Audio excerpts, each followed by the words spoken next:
Good day, surveyors. Today I'm going to be showing you how to use Survconic datum trans. The Survconic datum trans is a module contained in the Survconic program.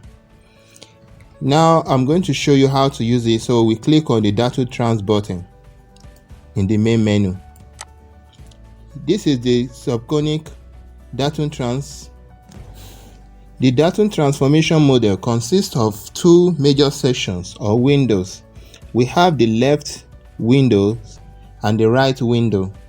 The left window consists of the datum combo starting from WGS84, Nigerian, Clark 1880, Cameroon, up to Egypt, that's the whole Egypt, Clark 1880. Everything is listed down here.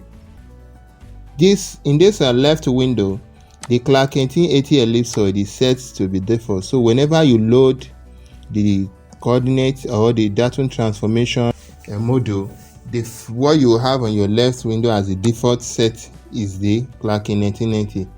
While on the right hand side, you have the datum combo too, but on it, WGS84 is set default. Now, just below the datum is the parameters of the datum. These are the parameters of the datums there. Then under it, you have your longitude, latitude input boxes with default set to degree decimal, and you can change it to degree minutes just by clicking, and change to degree minutes seconds just by clicking. What applies to the left is equivalent to what we have on the right. This is the right window. Now we have just beneath, below the input longitude latitude box, you have the beacon or the point ID. This is where it will be listed. We have the longitude latitude. We have that's the longitude, longitude latitude. We have the altitude. There's a way you generate altitude in this, but let's go on. I'm going to show you how to use that. You also have the input boxes for the UTM coordinate. That's the eastern and the northern. By default, Clark 1880, because this program was designed in Abuja, which is under zone 32. So that's why you can see the default set in this box is 32. But you can change the parameter, can change it. So let's return it back to 32 because the data we'll be using as sample here will be extracted in Abuja. This button here, which is said add data, if an input or if a longitude of say 7.3467598 is and latitude 8.6893217 you can use it to add your information. You can use it to add. So when you click on this add button, the equivalent longitude and latitude into the appropriate boxes are added to the list. This is the place where you add your point ID. So when you input your longitude latitude, you come and add your ID down here. Then the same thing happens to the eastern. Let's say we have an eastern of 32457.8.905 and north value of 985432, this 0.987. This is when you add that and you click on add. This is what you are going to get. It's going to add the values of what you have in those boxes down to the list. But whenever you click on this new form, this is what you get. It's going to clear whatever you have added into this list. You can equally use the delete. If assume that you added a value, you can use the delete and you click on the delete. But before you delete, you select on the particular data you want to delete, so that you don't just delete everything. So that's what we have on this left hand side. The same thing on the list boxes we have on this right hand side is the same thing, way you enter input data here, the way you enter on the right hand side. So this button here, we have the convert to datum. That is, if you are having a data listed in the longitude latitude, then you can use the convert to UTM. When you click on it, it will convert it to the right. When on this layer here, you have a convert to latitude longitude. So when you have data listed in this box here, you are going to have, let's check out a sample data.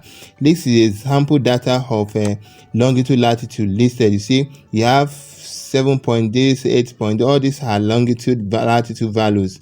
So when you say input longitude latitude to left window, when you click on this, this is what you have. These are the longitude, and automatically you have the equivalent east, northern and eastern values converted for you automatically when you clicked on this button.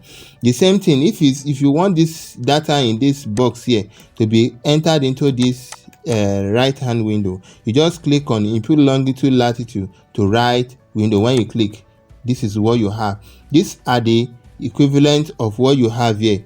These are the equivalent of this. You can see it. This value is given to you here in Clark 1880 value, and when you add it here, it's going to give you this value in the WGS 84. This is what you have as the value in WGS 84. But let's clear this window. So let's clear this, have a new form here too. Let's have a sample of northern eastern. This is a sample of northern eastern. This is the way it will be arranged. That's why it's given a sample. The way it should be arranged is given a sample here. So when you want to this, because this particular value of data is eastern, northern, command, the zone and the point ID or beacon number is derived from a particular plot in Abuja. So let's set the datum here to Clark 1880, which is selected automatically already. So what we now click, we say input eastern northern PB to the right. That means you are clicking it. So you can see this arrow. This arrow here is pointing to the left window. So you click on this and it's inside this. So these are the list of data that you are having on this this thing, automatically converted to the longitude latitude for you. And you have this point ID listed here. Look at them, it's listed just the same this thing. When a particular beacon number is clicked, it will select the whole value in that row, so that you have them aligned in the same index, so that you will not have you click on this and it's another plot number that you are having. So this is what you have here. Then there's one more thing, is that when the left input box or the left input window here is used as the input, then the right should be your output in case of datum transformation. If you want it to convert into another datum, like you are converting from Clark 1880 into WGS 84 for instance, that means you are using the left box, the left window as your input, then your right window becomes your input. This is an example. When we have an input on the left window now as this under Clark 1880, we want it in WGS 84. We go to the datum combo, we click on it and we select on the WGS 84 we want the equivalent here.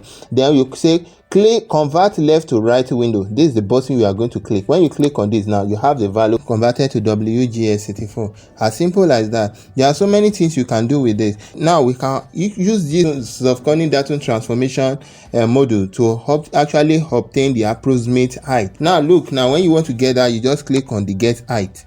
Click on this. So now you click on the get altitude data. You click on this. It said loading, please wait. Just a moment, and here you go. Now you have the altitude or the height of those points using the satellite. This is the best fit or the height you can have. This data can be, you can actually visit this data on ground. Let's use let's get another example. Let's copy a list from AutoCAD. I'll place it here. You see how simple as it is to use this Survconic with AutoCAD. Now let's say we clear this window and have a new form. new form here. So now let's go to AutoCAD to see if we have an AutoCAD lesson. Now this is a place. Let's say this is Living Faith Church. Living Faith. So let's list is LI. Enter. Then we'll copy the data from this 0 here to this beginning here and say copy. Now what you need to do, go back to Survconic and paste it here. You can use the right menu box to place or just click on paste. That particular list that you copy into clipboard, you just paste it with this box here, and that's what you have here. Paste. Now when you say paste, what we want to use, we want this data to be moved to the left window under here. This is what we want it here.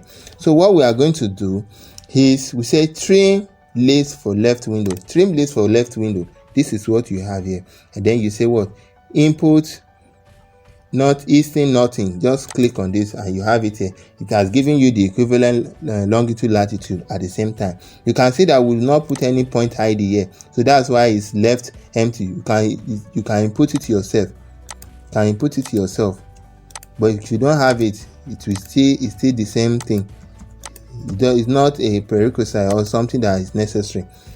So if you have, you just enter. You see now it's added for you. Then you say convert to left window. When you say convert to left window, now if you like, you can derive the height. If you don't need the height, there's no point. If you want to get the height, just say get height. You say get altitude data. You say loading, please wait. So you have the height there. Now that you have the height, let's go and see how this place is on ground or in Google Earth directly. So what you say create KML file. Why we are using create KML file on the left hand side is because this is WGS84. This is what Google use. So we click on create KML file. Create KML file. What is the plot number? Let's say Living Faith. Okay. Now what kind of place mark are we talking about? You can say place mark, you can say plane part, you can say polygon. Let's choose polygon. If we say polygon, what kind of polygon are we talking about? Is it filled or an outlined? If you say filled, that means we are talking of a polygon that is having a color filled inside. So if we say an outline, that means it's just having the boundary without being filled. Then if we want to say filled and outline, let's see something like filled and outline. If you say filled and outline, then what is the color in the polygon? The color in the polygon, let's say white. Then what of the color of the boundary? Okay, we have chosen red. Let it be red. Then what the altitude is climb to ground. Fine. Now we have said Living Faith. Just click say save KML file. Save KML file. Now you have it here. You say KML file created and saved successfully. To where? In C user/hp/desktop/Survconic/KML/livingfaith.kml. This is the directory where it is saved for you. So you can notice that where it's saved. Don't forget that on your desktop you have a folder called Survconic. In this Survconic you have another Survconic. In the Survconic then you have the KML file. That's the KML folder. In the KML folder, that's where this Living Faith is saved. So what you just need to do now, say we want to visit or want to see how this place is on ground, you say open in Google Earth. Open in Google Earth. Now let's see what happens next. So let's click that.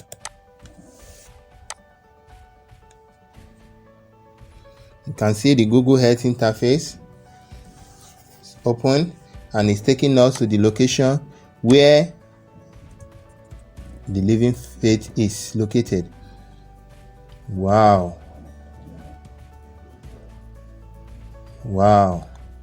So here we have the Living Faith. Look at the boundary is red. The boundary is red with shade of white shade. That's what we chose for the polygon. Okay, if you have it too as part, the same thing, but you know for part there won't be a fill. So let's check that out. Let's check what we have here out. Of course we never change. You can see this is the part. You can see the boundary is showing red. This is the union home. So let's select the layout and list, li. Now we have the data here. Let's copy it, copy, then go to Survconic, clear this one and paste, then trim it for the left window, then input the data. This is what you have. Take it to the right hand side. This is the word you click. First, let's close this setting menu here. Let's click the setting, double click on this place to hide it, double click to hide it. So click and convert to right window. You have this converted to right window. If you need the height, you can say get the height, get altitude data, loading, please wait. So just within few seconds you are gone, you are done. So the altitude data has been loaded. Then want to view it on Google Earth. So first create the KML file. What's the name? We say Union Homes. Union Homes. So you say save KML file. But let's make this one a polygon. So you say save KML file, and then let's check that on Google Earth. Say open in Google Earth. So it's taking us now to Google. You can see it. You can see the red boundary. This is what you have. The same thing if you change it to a part. Change it to part. This is, you currently have similar this. Let's say Union Home. Let's say part. Save Union Home part. Let's see what we have. Union Home part. Look at it. It's there. Saved. Let's tweak. Let's make a tweak. Let's say we don't want this particular altitude to be climbed to ground. Let's say polygon. We don't want, let's say outlined, or okay, let's say outline, or say filled with the inner color to be blue and the boundary to be red. We want it to relative to the ground. So let's say 100 meters above the ground. Now 100 meters above the ground. And so let's click on save Union Home. Let's say hot with altitude. Now let's say with altitude. Let's say click on view on Google. See what we are going to have. It's going to look as if we are having a building around that plot. You can see it. This is as if we are having a building around the plot. This is because the boundary on the ground has been raised to a height of 100 meters above that ground. This is what we have there. You can, let's set it back to our northern orientation by double clicking on that northern. You have it reset. So this is because the altitude has been changed from climb to ground and from relative to, if it is climb to ground, this is what you have, and then it automatically becomes 0. If you save that and notice what happens, it automatically become 0. Why? Because say, do you want to use this? Say yes. You can see now it's climbed to the ground again. Why? Because it's no longer relative to the ground. It's climbed to the ground.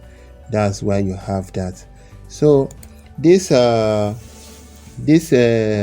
Survconic, you can use it at the same time if you want to do some as-built survey.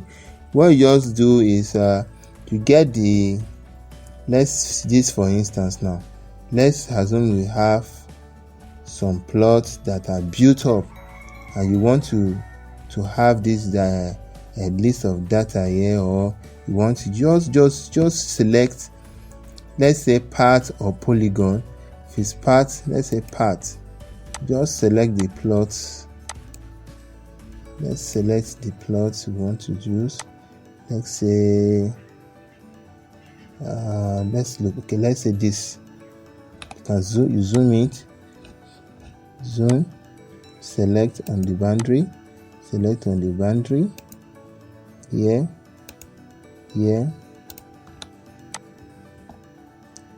you close it.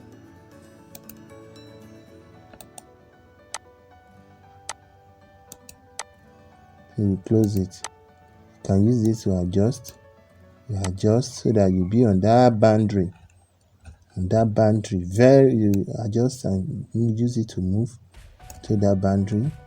And what you just do, you save the KML file. Say you can choose, if you know the plot, you can say, let's say plot K. Let's say plot K. What is the okay? You have the description. Save it. Where are you saving? Let's save it to the desktop. Let's say save my place as. Let's save it to the desktop.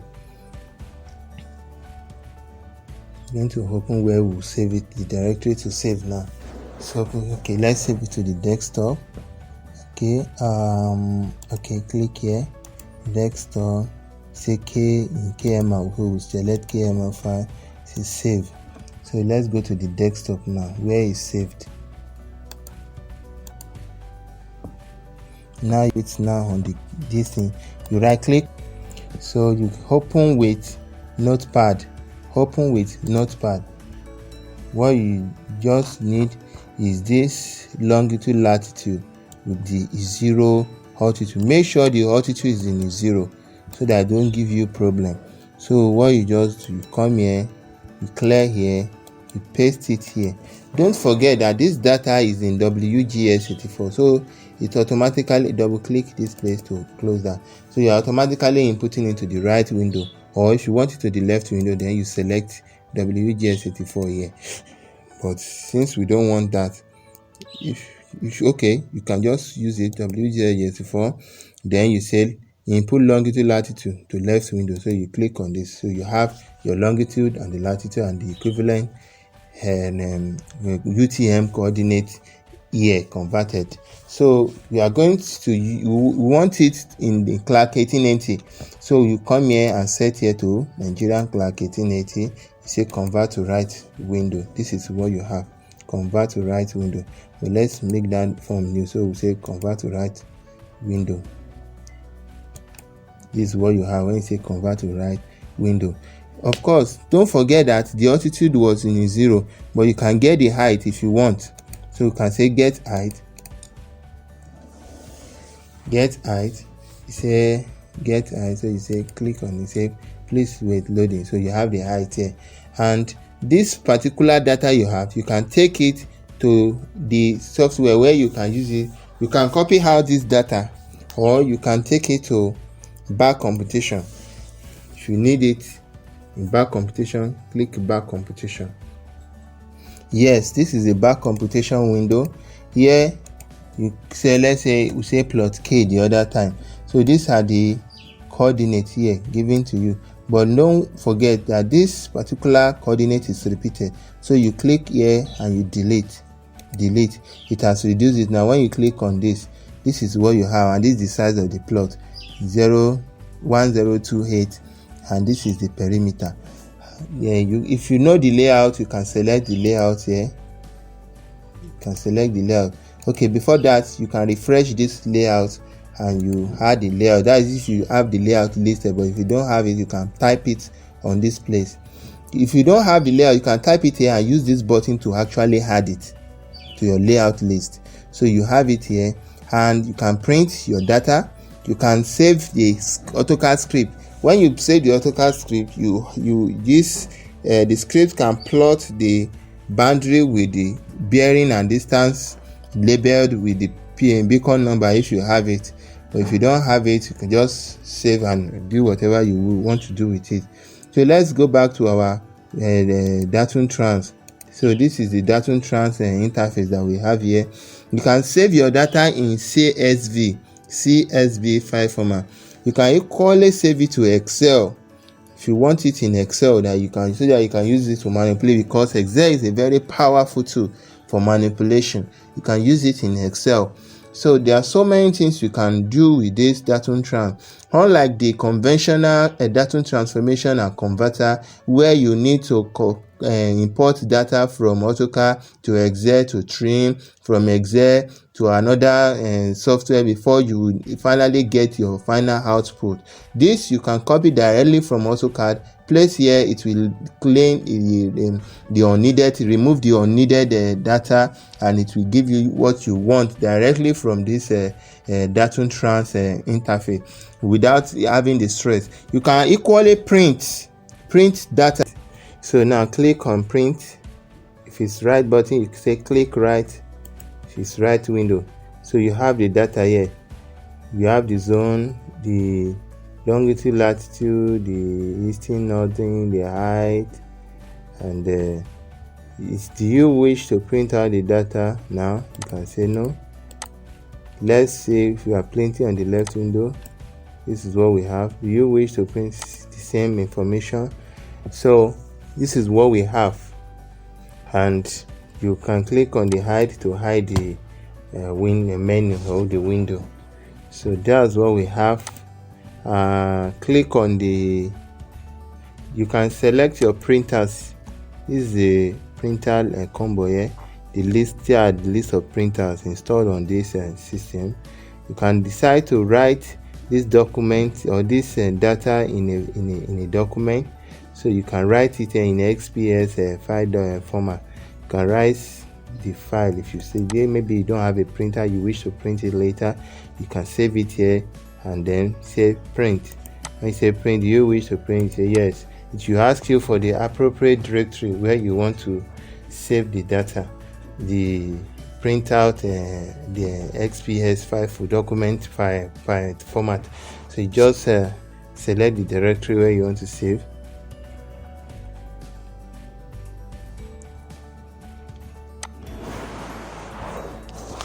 Yeah, let's go back to the main menu of the Survconic. You have the leveling, you have the forward computation, back computation, real computation, datum trans, and you have others coming on the way. So you click on, you try to subscribe for our YouTube channel so that you have more video updates.